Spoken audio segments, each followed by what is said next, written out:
Hello friends, welcome to study with Kashi. Friends, आज की video में हम क्लास 12 केमिस्ट्री की मोस्ट इंपॉर्टेंट 3 रिएक्शन को करने वाले हैं जो कि हमारे बोर्ड एग्जाम में हर साल रिपीट होते हैं और इस बार भी आने के इनके पूरे चांस है। तो चलिए फ्रेंड्स, हम अपनी वीडियो को स्टार्ट करते हैं। देखिए, आज की वीडियो में हम कार्बेलामिन अभिक्रिया, हाफमैन ब्रोमाइड अभिक्रिया और शिमट अभिक्रिया को करने वाले हैं।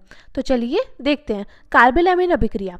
तो देखिए, वह अभिक्रिया जिसमें एलिफेटिक या एरोमेटिक एमीन को अल्कोहलिक के साथ तथा क्लोरोफॉर्म के साथ गर्म करने पर आइसोसाइनेट प्राप्त होता है, उसे कार्बेलामिन अभिक्रिया कहते हैं।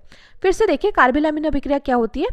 तो देखिए, कार्बेलामिन अभिक्रिया वह है जिसमें एलिफेटिक या एरोमेटिक एमीन को अल्कोहल और क्लोरोफॉर्म के साथ गर्म करने पर आइसोसाइनेट प्राप्त होता है, उसे हम कार्बेलामिन अभिक्रिया कहते हैं।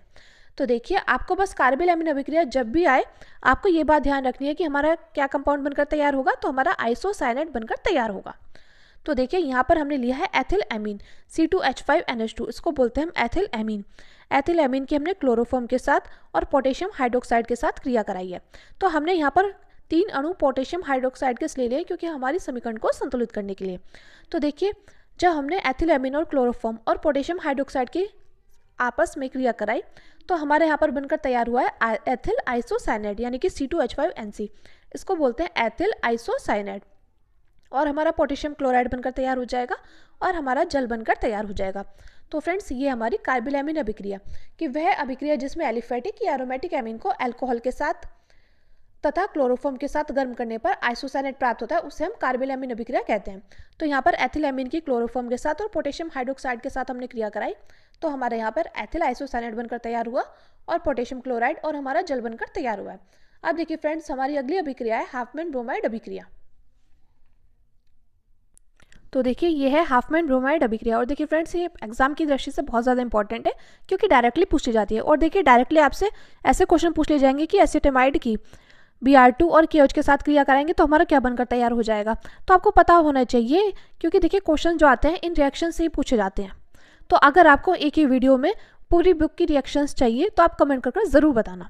तो देखिए, बात करें हाफमैन ब्रोमाइड अभिक्रिया की, तो जब एमाइड की अभिक्रिया ब्रोमीन तथा प्रबल क्षार के साथ कराई जाती है तो प्राथमिक एमीन बनता है। इस अभिक्रिया को हाफमैन ब्रोमाइड अभिक्रिया कहते हैं। फिर से देखिए, हाफमैन ब्रोमाइड अभिक्रिया क्या होती है। जब एमाइड, अब एमाइड में कुछ भी हो सकता है, एसिटामाइड हो सकता है, कुछ भी हो सकता है। जब एमाइड की अभिक्रिया ब्रोमीन तथा प्रबल क्षार के साथ कराई जाती है तो प्राथमिक एमीन बनता है। इस अभिक्रिया को हम हाफमैन ब्रोमाइड अभिक्रिया कहते हैं। तो यहाँ पर हमने एसिटामाइड लिया है C2H5CONH2, एसिटामाइड होता है C2H5, क्योंकि देखिए C2H5 ये क्या होता है, ये होगा, ये वैसे तो एथिल होता है लेकिन ये सारा मिलकर क्या बनाएगा, एस्टेमाइड। इसके हमने ब्रोमीन के साथ और KOH के साथ क्रिया कराई तो हमारे यहाँ पर क्या बनकर आ गया, हमारे यहाँ पर बनकर आ गया एथिल एमीन और हमारा पोटेशियम ब्रोमाइड बनकर आ गया और K2Cr3 और हमारा जल बनकर आ गया। तो देखिए फ्रेंड्स, आपने कार्बेलामिन अभिक्रिया में और हाफमैन ब्रोमाइड अभिक्रिया में एक बात नोटिस करिए क्या, कि आपकी यहाँ पर ब्रोमीन से क्रिया हो रही है और पोटेशियम हाइड्रोक्साइड के साथ क्रिया हो रही है। तो आपको बस ये ध्यान रखना है कि हमारी कार्बेलामिन अभिक्रिया और हाफमैन ब्रोमाइड अभिक्रिया में ये बात सेम है कि इसमें Br2 और KOH के साथ क्रिया हो रही है। लेकिन यहाँ पर जो कंपाउंड था वहाँ पर था एथिल एमीन, वहाँ पर एथिल एमीन से एथिल आइसोसाइनेट बनकर तैयार हो रहा था।